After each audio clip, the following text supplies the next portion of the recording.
Hello. Hi, internet.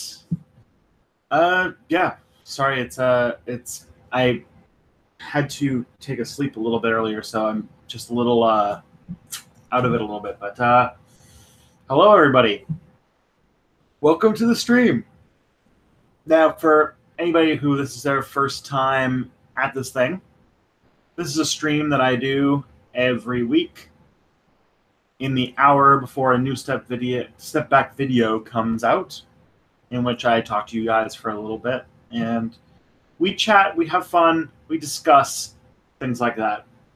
And I can see there's already some people talking. Oh my!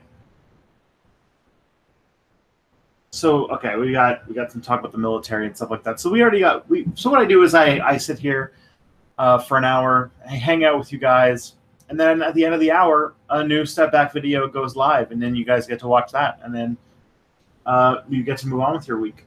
But before we get into the questions, I do have a couple things that I would like to announce. This is actually pretty huge, so I wanted to get this out to you guys.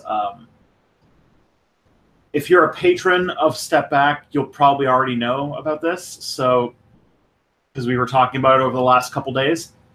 But basically, one of the things that I'm going to be changing in the next few weeks, I'm making some big changes to how Step Back works. Specifically, there's a few things I want to talk about. One, that the way that the quote-unquote algorithm works is changing, and no longer do videos have a really short half-life like they used to. Two, I've been wanting to improve my filmmaking skills and focus more on making really good videos that have a lot of stuff in them. And three, I got myself a job that is about a half-time job. That means that like my schedule is a little bit less flexible than it used to be. So what I'm going to be doing, and this isn't a terrible thing, I think I'm pretty excited about these changes, is the first thing is I'm going to make a change to the Quick Step format. Specifically, Quick Step is going to be retired as a series starting. I'm going to announce that in the next Quick Step, the one after that is going to be the last one, and I'm going to replace it with a prime time stream, which will probably run from like 7 to 10 Eastern, and will be sometime during the week.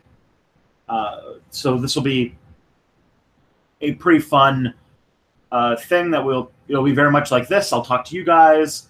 We'll take questions, and that'll be sort of a stand-in for what Quick Step is. And the other thing is that probably but after the end of August, I'm going to slow down the process of making step back videos. And so my plan is for them to be less common, like less frequent, but better. So I'm going to put a lot more work into each individual video and have more time to make them much better with a higher standard of research and a better, more narrative, things like that. So those are the changes that I want to make, because then I feel like once all that's in place, Step Back will be making really, really good content that I can say that I'm happy with. But hopefully, with the streams and stuff, that you won't feel like I've disappeared. So I am definitely open to listening to what you guys have to say about those things.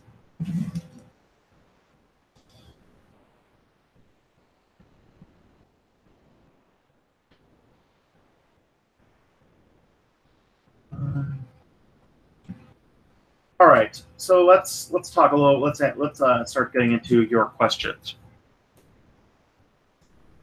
All right, I'm going to and I'll get out my handy dandy index card to write down video ideas. Someone already wants a video about Cuba. Okie dokie. Whoa. A video about the Cuban government, though, that would be interesting to see. but yeah, I'd like to have. So my idea would be that I'd like to make my videos. The release. The release of a new video would hopefully be something like I want my videos to be more like a H Bomber Guy video or a ContraPoints video or a Foldable Ideas video where each one is like an event in and of itself, and it's all like really, really good stuff. Because I feel like in the like in the push to make more stuff, to make stuff weekly, I feel like I've been not making my best content, or at least not making content as good as I could make it. And I feel like with without the like pressure of the deadline every single week, that I could make way better stuff. That's the plan. Anyways, so first question comes.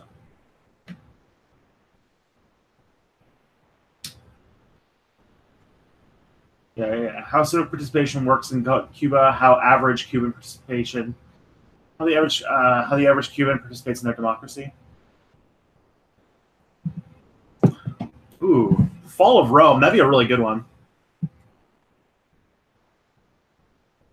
All right. First, we'll answer the Space Force question, then we'll get into the So That Happened. So Big Seltzer wants to know, can you talk about Space Force that Mike Pence announced? I think it's super dumb and ridiculous. I don't really see, like, first of all, it is a open violation of the whole concept of the 1960, I want to say like 1961 treaty on space, which is a UN treaty that the entire world got behind, which bans the militarization of space. So that is a sign that the U.S. is now blatantly disregarding that. As far as other things with Space Force, I'm really kind of, it just seems like Reagan tried something called Star Wars, which was going to be a missile defense system that existed in space, but it ended up being that that Reagan was a senile old man who was tricked into putting tons of money into a system that made no sense and didn't go anywhere. So that's the story on that.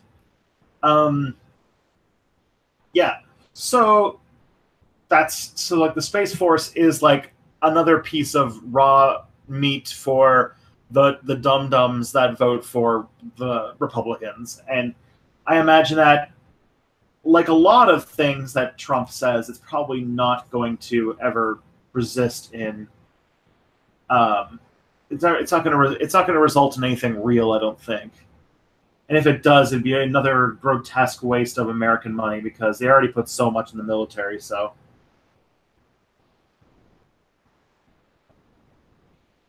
I definitely know that people want a video on Salvador Allende, that's for sure. What's the ultimate goal of Canada? Okay, let's I want to let's these are in order. And today is going to be brought to you by lemon lime flavored club soda. Because, you know. Hello, Audible Anarchist. How's it going? All right. Only Bro 555. What happened to the So That Happened podcast? Oh, man, would I like to know, too. Basically, it's all of it is based on Cody's availability and his Cody's ability to do the things he does. Right now, or from the time we stopped doing So That Happened for a while until fairly recently, Cody has been working really hard on getting the script or getting his book finished. I know for a fact that he's got like at least 2 video projects that have also been on hold while he's been trying to desperately finish his book. So there's that. And the second thing is that he also in July went away for like a month to Ireland on vacation. So I know that those are 2 things that are a reason why we haven't done So That Happened in a long time. But yeah, that's basically it. And then also, as you guys know, I got a new job, and I'm not sure what Tiger Star's up to, but I'm hoping that now, I think I just saw on Twitter or something that Cody finished his book, and or finished at least part of his book, and he's probably going to be with editors and stuff. But I'm sure we're getting in touch with him sometime soon to see if we can get the show back on the road. Lemon lime. But that's what happened. So that happened. It's we'll see where it goes. Bernie Sanders, surprised to see you in here. What's the ultimate goal of capitalism now that we have 200 years of hindsight? I mean, capitalism is with 200 years of hindsight, I'm trying to even think how to formulate an answer to this. Because capitalism wasn't really designed. It was a sort of emergent phenomenon that came out of the economy we had, which we then developed an ideology around to retroactively try to justify its existence. And it's just an economic model that is about that seems to be stuck on the idea that private ownership of things is the way to go. What has been shown, though, is that capitalism is a system that tends to take a few people, those who have been the most privileged by society, and concentrate wealth with them. And very much, and this happens in many cases, when you open things up to a market of any kind, it, on a long enough time scale, always results in a small number of people having the most amount of resources. Like there was a Planet Money episode that I thought was really funny, because when it came out, they said that they were talking about how food banks were using like a marketing model to try and trade food with each other, and it resulted in like a few food banks having everything and everybody else having nothing. Because if you don't have money, no amount of trading can actually can actually get you anywhere.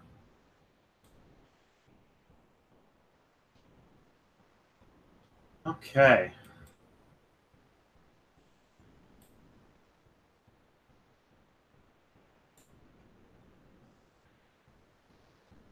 All right. Next question we got here is: are you a communist, and if so, what tendency?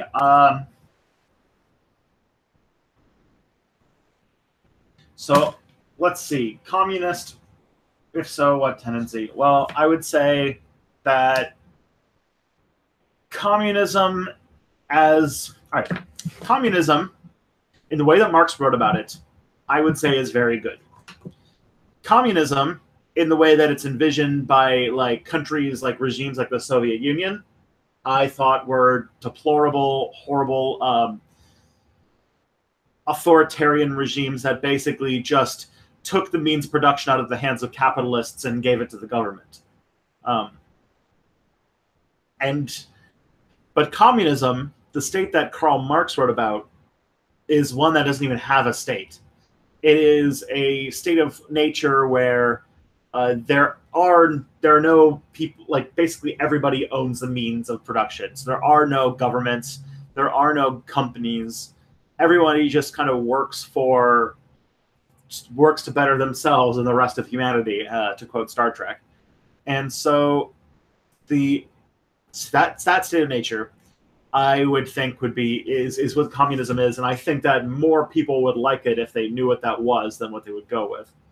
Now, do I think that this is a thing that I want to agitate for? Like right now, it's difficult. I think there's a lot of discussion over how to make such a society possible, and I would argue so. Like the whole idea of me being saying no state, and saying that having a state as the intermediary between where we are now and where we go to get to what Marx wrote as communism would technically make me an anarchist, especially with the emphasis on praxis, which means of doing things rather than debating theory. So I would like to have a situation where we let this happen and we try to make things a little bit better over time, to make this society that we want actually happen. Because the way that Marx wrote about it and the way that the whole idea of historical materialism, if you think about it, if you roll it forward, is that communism isn't just a desirable place to get to, but it's sort of an inevitable outcome of a post-scarcity economy, that the means of production, the ability to make things, doesn't mean anything once we get to a point where we have enough, we have the production capacity to pretty much give everybody anything they want, which we are currently at. And so I feel like we're already starting to see that that the world, that the superstructure, the social structures that we've built up around the way that economics works are already starting to crumble. And it's just going to get worse as we get better and better abilities to manufacture things.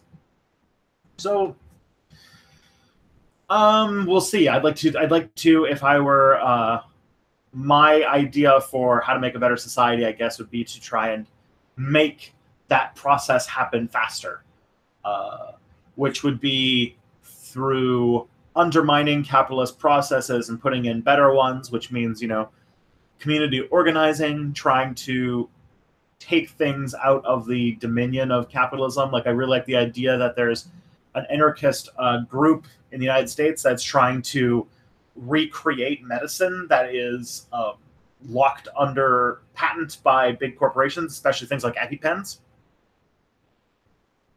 I think that's a really, really good thing to do.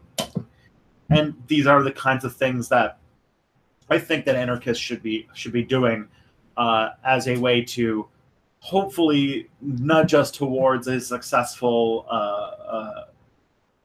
disintegration of the capitalist system. But yeah. Why aren't there more left-wing militia groups? Well, left commentary, it's because militia groups have a habit of being dangerous to be in. Militias and like that kind of violent organization and protest is more of a result of when things are really, really bad, because you have to think about it this way, and that is, you're not going to join a militia to change things unless the concept of you dying isn't as bad or is desirable compared to the life that you're living now. So you see militias in situations where things have gotten very dire. And things are very dire. But, and you do see sort of agitation and activism in places where it's where things are the worst. And so that's why there's not a ton of militias at the moment, is because there's still a lot of comfy people, which will change because things are slowly getting worse. 3 Vinegar Thieves Collective. Cool. Jenga Tree, favorite cereal? Oh, man. Now, there's a question. I like Life cereal. Life cereal is pretty sweet. I know you pretty Utine drama or tune. I know that petty YouTube drama isn't your forte, but what are your opinions about the KSI Logan Paul fight? I've never heard of it. I know that Logan Paul is a YouTuber who was really popular and had a house that a bunch of teenagers destroyed. And I know that he got in shit for the suicide forest thing that he pulled back in January. But after that, I have no clue what else there is. I have no idea what changed after that. So, sorry. I have no way to weigh in on something because I've literally never heard of. I don't even know who KSI is.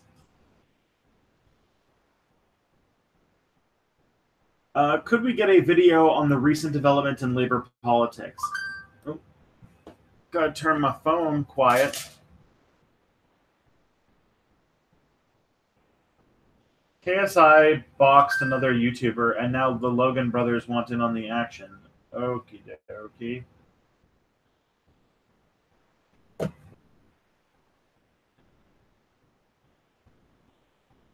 U-Tune drama? I have no idea what that is. There you go. Okay.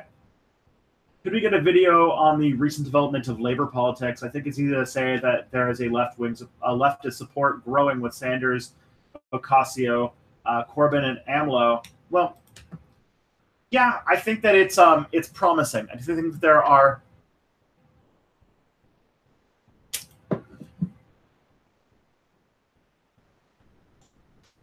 I do think that that if you aren't propagandized to it, if you are a generally empathic person, and your view of the world doesn't come explicitly from propaganda that comes from people trying to defend their privileges, then you are going to naturally gravitate towards leftist causes.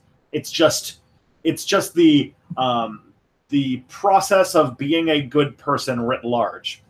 And so I'm thinking that since we live in the time where the filter between ideas and content creators and audiences no longer have these corporate filters anymore, hence, like, hi, everybody, I'm talking to you right now, that leftist ideas can now actually authentically express themselves to a wider audience.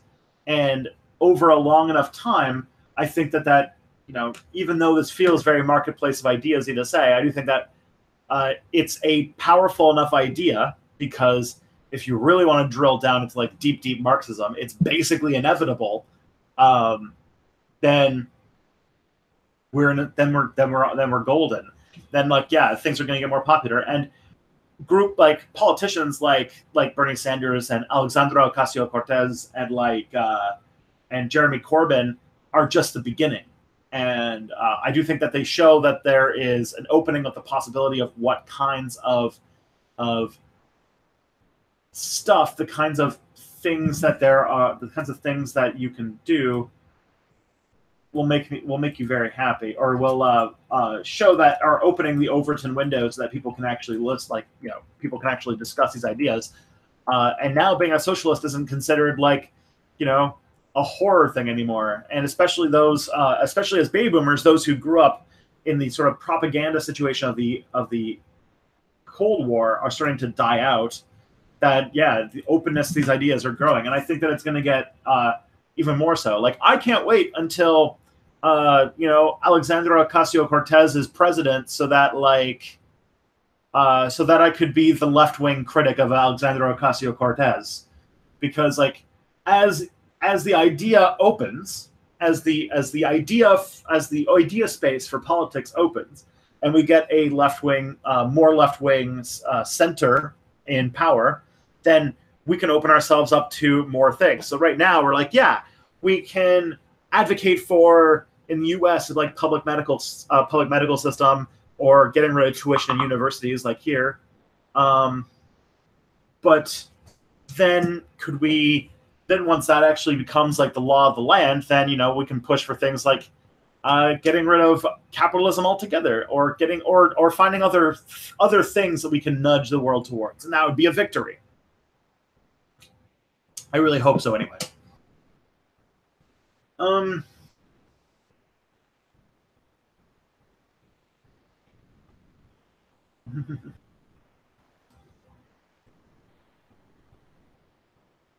Is that lightning? That was Slack.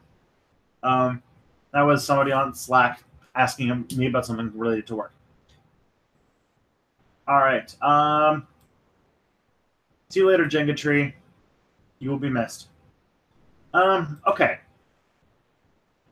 So that's a question on leftism, and so Lil Wayne, we're gonna get there. Craig Morrison, could you do alternate history?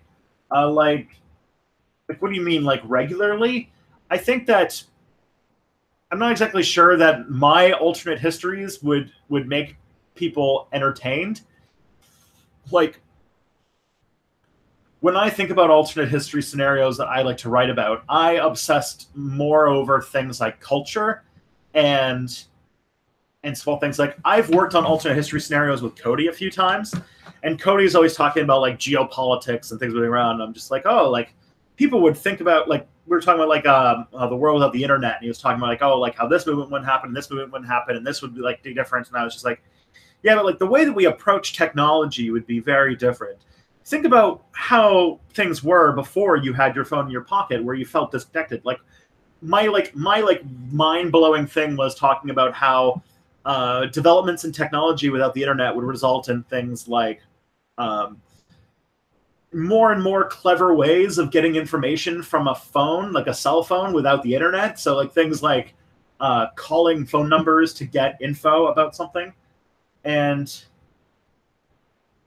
it's a whole, you know, it's a thing.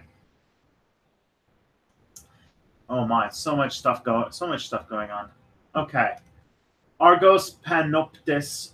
Thoughts on why certain books are extremely expensive, like the Florentine Codex, even though they're extremely old.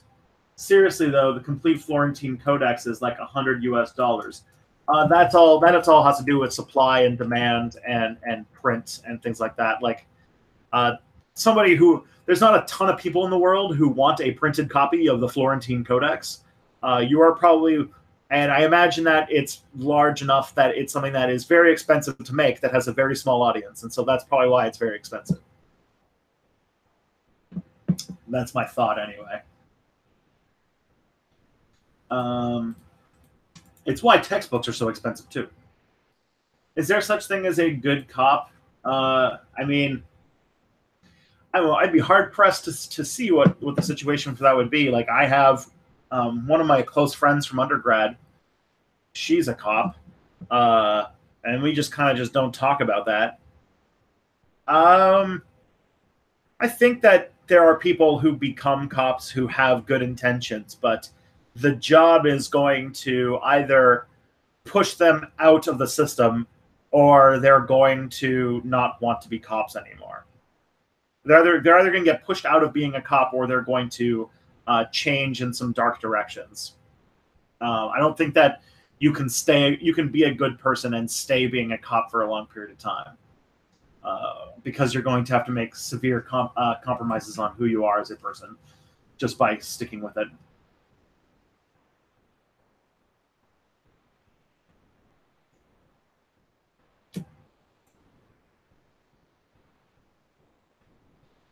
All right. So the other thing about alternate histories, there's some stuff that people are talking about with alternate history stuff. The other thing too is that when it comes to alternate history, I'm not super like how do I say this properly? Like alternate history is interesting, but like I'm not super into like painting maps and inventing countries out of nowhere. Like a lot of alternate history is a lot of people who just want to repaint the map and look at like like imagine hypothetical wars and things like that. And that's like not really interesting to me. And I feel like if I did alternate histories like somebody asked me to do just now, I feel like my scenarios would end up being very they wouldn't talk about war, or I would skip over wars, and I feel like people would find that uninteresting because the kind of people who like alternate histories a lot typically like the history that is focused on like battles and maps with arrows on them, and that's like totally not my jam.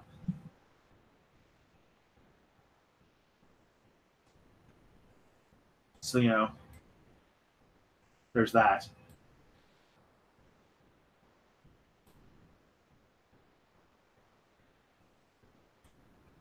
All right. Are you going to cover the Bangladesh student protests once the dust settles down? Maybe. I think that, like I said, if you were here at the beginning of the stream, I'm not sure, but I've gotten a few requests to talk about what's going on in Bangladesh, and I am though retiring the Quick Step series probably after in 2 weeks, basically, and I'll be doing more of these streams. But maybe I will research. I'll research the Bangladesh situation, and then when I do like my new like once a week 3-hour primetime stream, I'll probably have some sort of monologue that I can talk about, and so like maybe I'll throw it into there. But yeah, we'll see where that goes anyway.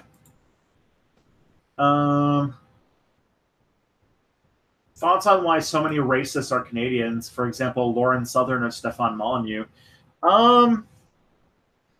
That's a good question. I think that we have about as many racists as the United States, but we don't have the same language to discuss racism that Americans have, because we like to think that we're not racist, and we like to think that we're better than the United States. And so very often the Canadians are very much like a country or a group of people that deny their racist past and deny their colonial past. And I do think that when we do that, when we're like, we're too polite to talk about these things, then racists do come out of the woodwork, much like in America. I do think that we have a few high-profile racists like Stefan Molyneux and Lauren Southern, but like America's got a lot too. We just I think Canadians compared to like Americans, I think like compared like next to Americans, Canadians are the most likely to get media attention, because to American audiences we speak the same, we have a similar culture, we don't say things very different. And so just like how there's a ton of Canadian comedians in America, like a lot of music from Canada gets popular in America, like bigger fish, smaller pond gets you to rise to the top in Canada, and then very often it's very easy to hop over to the United States market. And I do think that that is true for Justin Bieber and Nickelback as it is for Stefan Molyneux and Lauren Southern. So that's the thing I should go with. There will not be quick step videos, but I will be doing a stream where I will probably still talk about similar things. So trust me, it'll be better for everybody if I do it this way.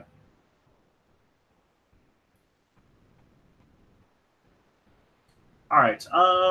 The same patterns that led to the 2000 financial crisis are showing up again. Yes. Are we heading for another financial crisis? Very much so. I am very convinced that we'll probably end up with another financial crisis, especially as we roll back the regulations that caused it. Even those regulations that were put in place afterwards didn't even do that much anyway. So yeah, like there's going to be another bubble, and it's going to burst. That's how capitalism works.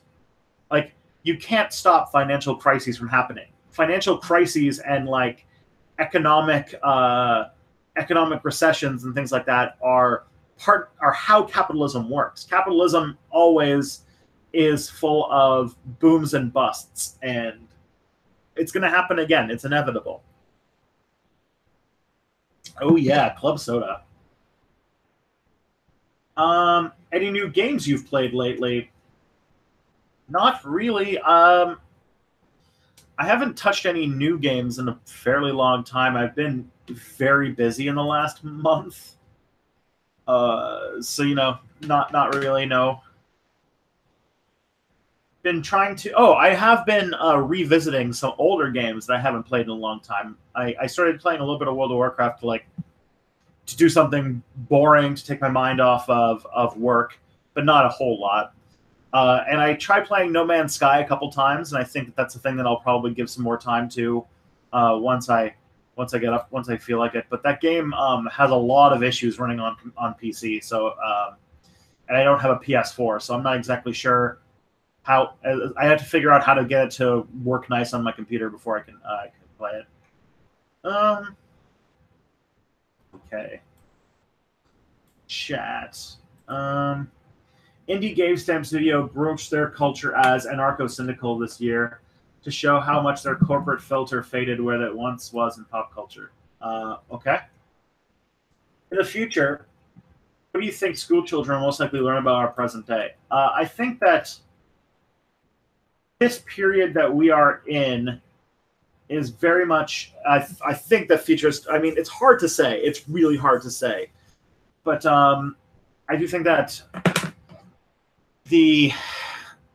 another crisis of capitalism, another liberal breakdown, let's hope it's a final one. But if it doesn't, then this will be another time where it looks like the liberal system was going to fall apart, and we had another situation where people turned to different ideologies, and those clashed, and hopefully we don't end up with a World War II like the last time this happened, but that'll come up. A period of extreme wealth inequality. That's something that sticks out a lot about this period of history, is that this is a period where we have wealth inequality like no other time in history. Trillion-dollar companies, 8 people owning more than half of the wealth on the planet. Like, this is a globalized new Gilded Age that is more extreme than any other time in history. That sticks out quite a bit.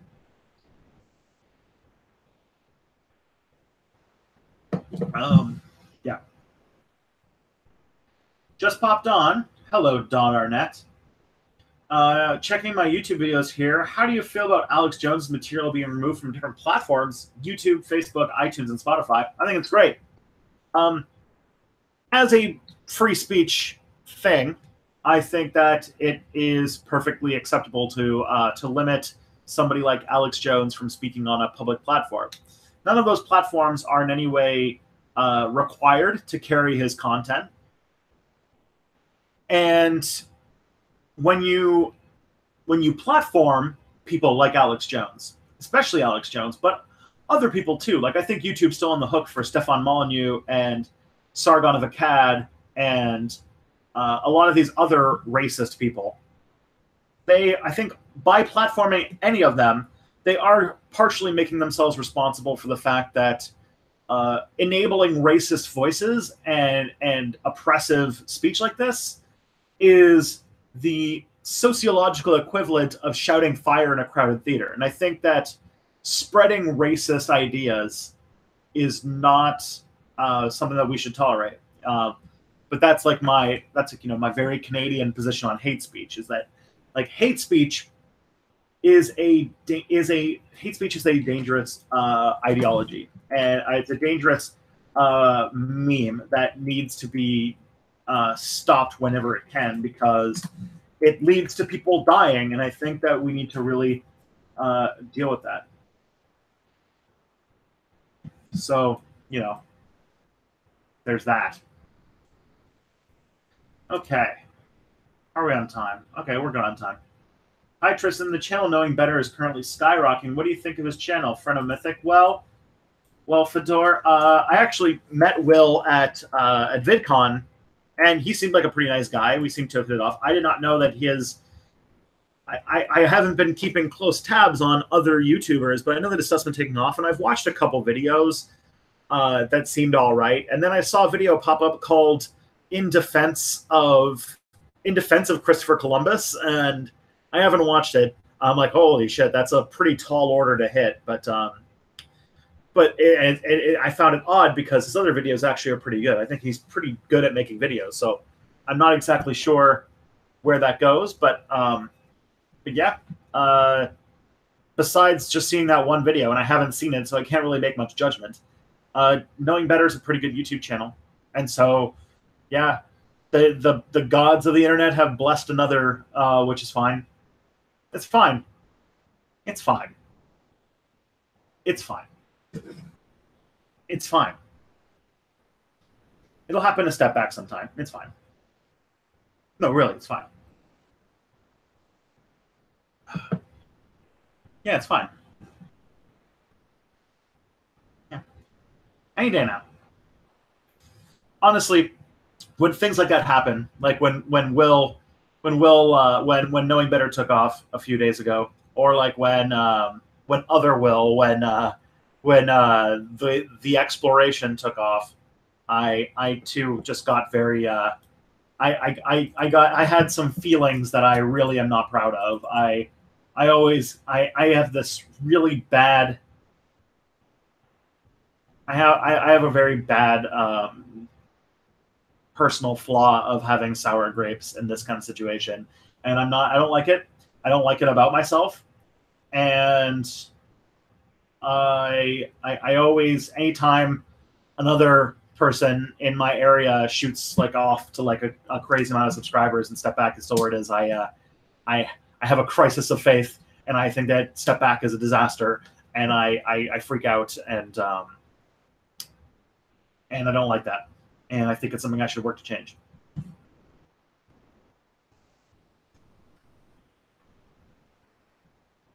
Okay. No, that was very that was very you know, open. That was very open. Sorry about that. That got very real.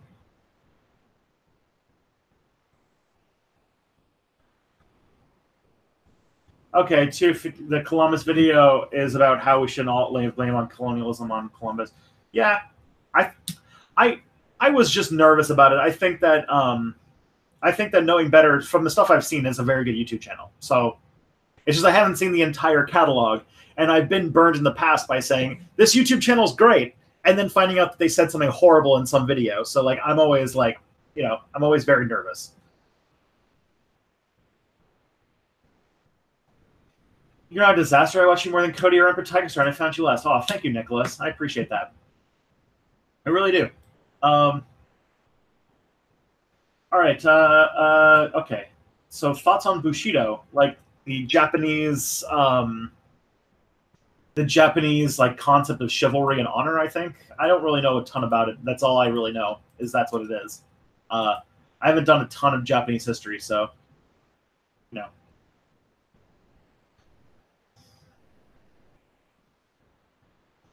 Oh, thank you, Big Seltzer. I appreciate that.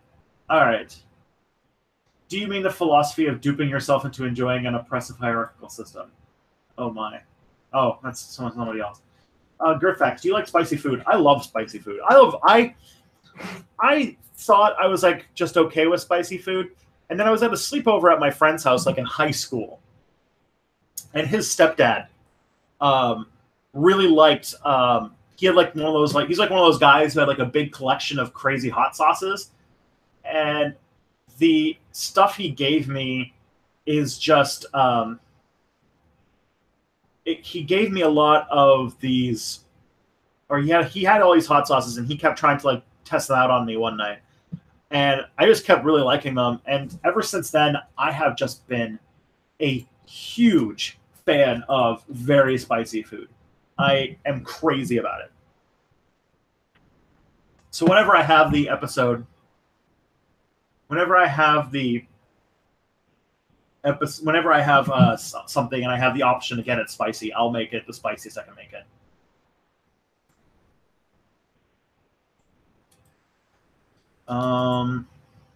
But yeah, I love it. Thank you for talking about Canadian history. Well, thank you, Carl. That's very nice. You have no idea of spicy food unless you are in India. That's true. I would love to do that. I would love to see where I could go with. I would love to go to Indian food and try some of the craziest spicy stuff they got there. I do go to Indian restaurants, and I do live in Toronto, which has a lot of Indian immigrants, and I have experienced some things, but yeah, I agree. I haven't gone off the deep end, but man, would I like to. I've had some pretty intense Jamaican food though. That kind of gets there a little bit, but yeah, let's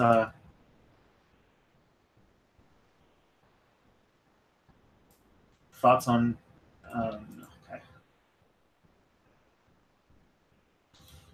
Okay. Okay, when I left, you talked about the fall of the Roman Empire. Would you talk about the Gabulus, a not straight, possibly transgender Roman emperor. I've requested you make a video on LGBT monarchs. I know. I've been slow on a lot of things, but I will. I'll write this person's name down. That's a good example.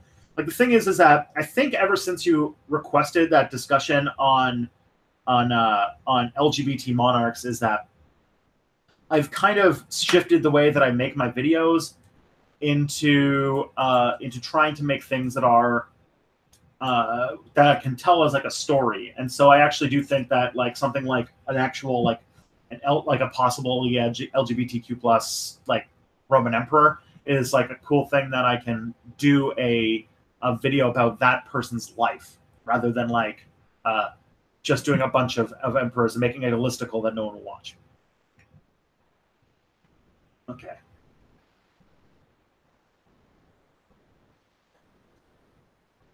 So, why do you think World War's premise from 255 AD? Why do you think World War's premise is problematic?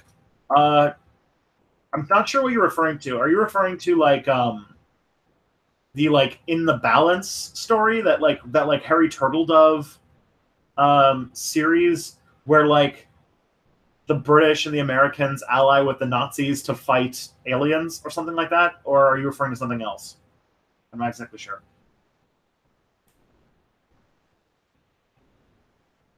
Okay. So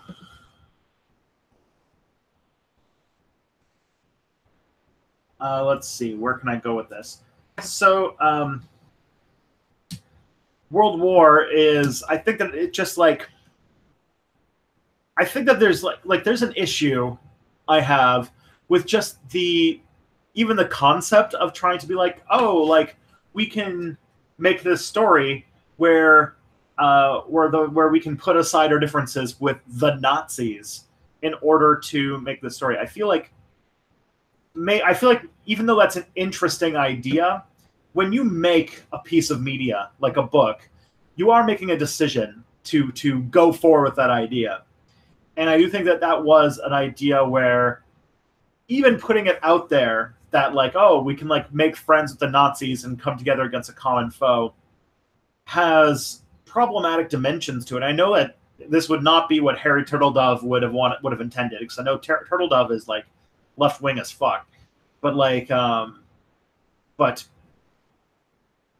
I still think that choosing to have the story go in that direction, especially in I mean, when the book came out, it wasn't in the context where there were literal Nazis that were like rallying in Charlottesville and stuff. But like, it's gotten, but like today, I feel like it doesn't age well in that kind of sense, because really, in this age where you have like liberals who are trying to make a common cause with Nazis, like, well, we just don't understand the Nazis, and like trying to understand like the like, you know, New York Times liberals who are still writing pieces trying to reach out to the other side that the Nazis are just misunderstood. I think that like in the balance, or at least the stories. How do you know that he's left wing? It's mostly from Turtledove's Twitter, but that sort of like let's reach out to the other side mentality is sort of a thing that it's a narrative that, while it might have been fine when the book came out, I think has troubling implications in modern day. Not to mention, I'm not a huge fan of like alien invasion stories, as like, because alien invasion stories also have a read as like an anti-immigration story. Now I know that there's another series where like the aliens just live on Earth, like in the southern hemisphere or something. And I do think that like the plot of the book being like, all right, aliens show up and they go to war, and all of the factions of World War II become friends with each other, including the Nazis. And then they settle with an agreement that results in all of like a huge chunk of the world, especially the places where people of color live, being replaced with like reptile aliens. I feel like there's all sorts of problematic things in that. So that's I guess where I would go to.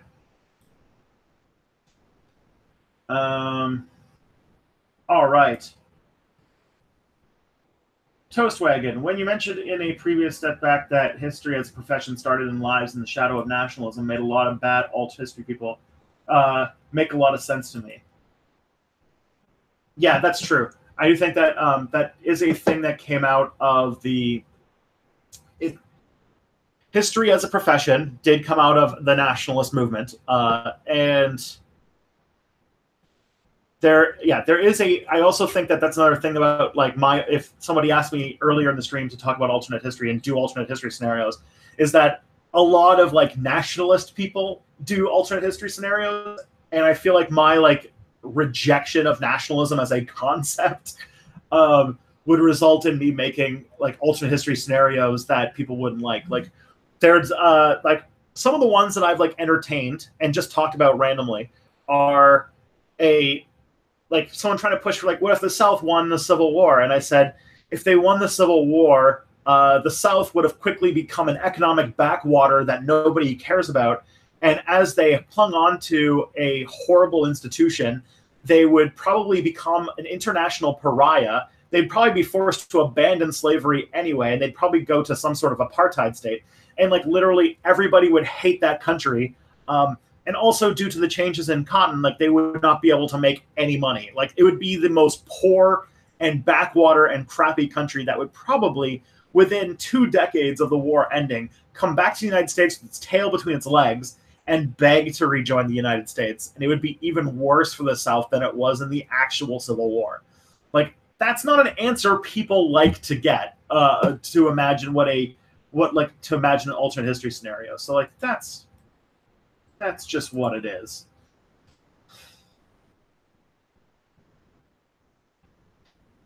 And that's like, and sometimes I do feel like alternate history scenarios read um, like like right wing reactionary fan fiction in some ways, especially when it's like, what if the South won the Civil War? What if the Nazis won World War II? Like it always comes off as like, what if like people like the losers of history writing fan fiction about what if they won? And I'm not really into that kind of thing.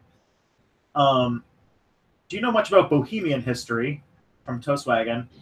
I'd love to see his your take on historical accuracy of a recently creepily popular game made by an open white supremacist. I do not know what you're talking about, Toastwagon. But I imagine it's very disturbing. I know that there's a lot of games that have been made by some pretty disturbing people. Yeah, ooh, a radical reconstruction alternate history does sound pretty fun. I think that would be more interesting.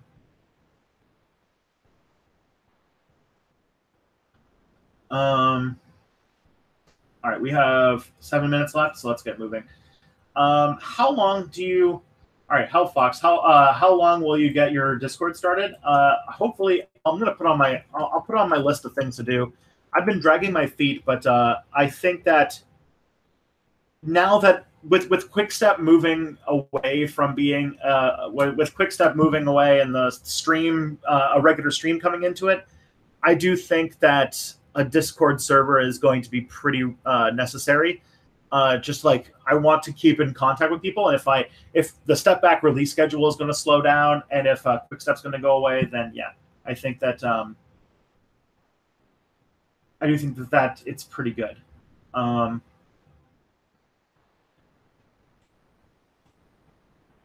I think that that's a pretty good way to go. So so I will probably I'll make a thing to start a Discord soon. So there will be Discord soon. I also have to figure out like because there's a lot of Discords for YouTube communities, and I got to figure out what would make mine any different from anybody else's. Because like there's already the Thought Slime Discord, and there's an actual joke Discord, and there's like Emperor Tiger Store Discord, and like I was like, wait, what would a step back Discord be that would be different from all of those? Except for that, it'd be one where I'd be on it and talking to people and running things. So I'd have to think. I'd have to think more about like what would make my Discord any like better or worse than any other ones. Uh, but that's a question I should probably answer sooner rather than later.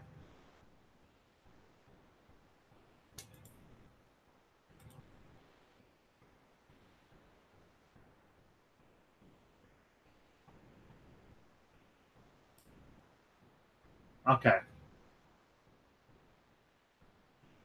Let's get. We're running out of time. I want to give you guys some more. Gotta say, Tristan, I super appreciate how you keep with chat questions that were asked, even if they're buried chronologically. It's really nice, a rare thing in the streams. Yeah, Toastwagon, the thing I try to do is I actually copy and paste the questions into a text file, and I try to get to them as soon as possible. But it does mean I end up with a lot. Like, I have 13 more questions to get to, and we have 5 minutes. So I'm going to try to go fast. But I'm going to try. I'm going to have to cut off from other things. So, like, we'll go from there. Isn't Italy Southern European? Surely European, Eastern European, Portugal, and Greece will have a hard time. Oh, okay, that's not talking to me.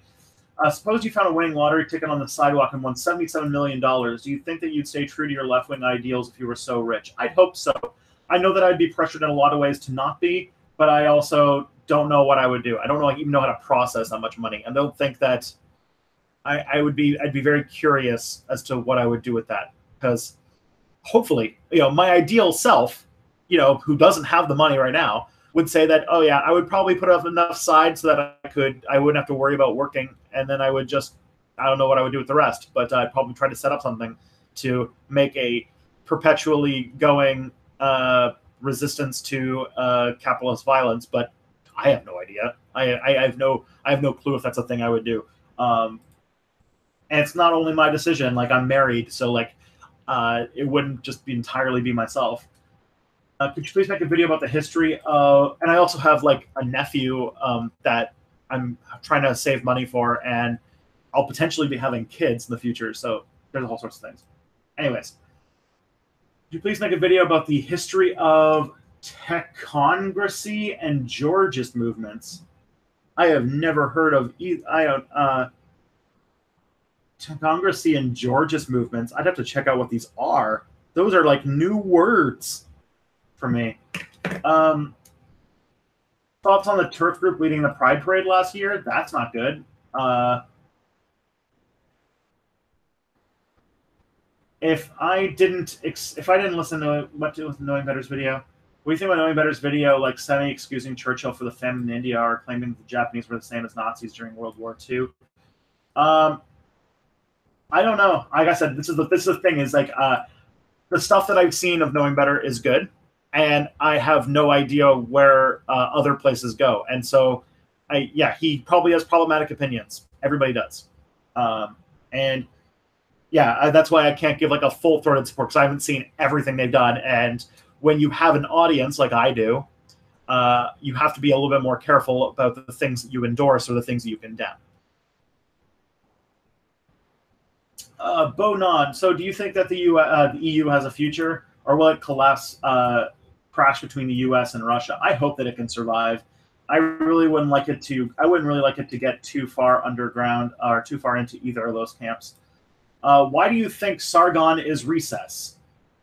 You mean racist? Mostly because he says blatantly racist things, especially Islamophobic things, and also like sprouts things like talking about cultural Marxism, which is an anti-Semitic like Nazi conspiracy theory. Like, he's either racist and trying to dog whistle anti-Semitic and Islamophobic things, or he's an idiot, which is also pretty likely, because a lot of his stuff has shown that he's not exactly a very bright guy.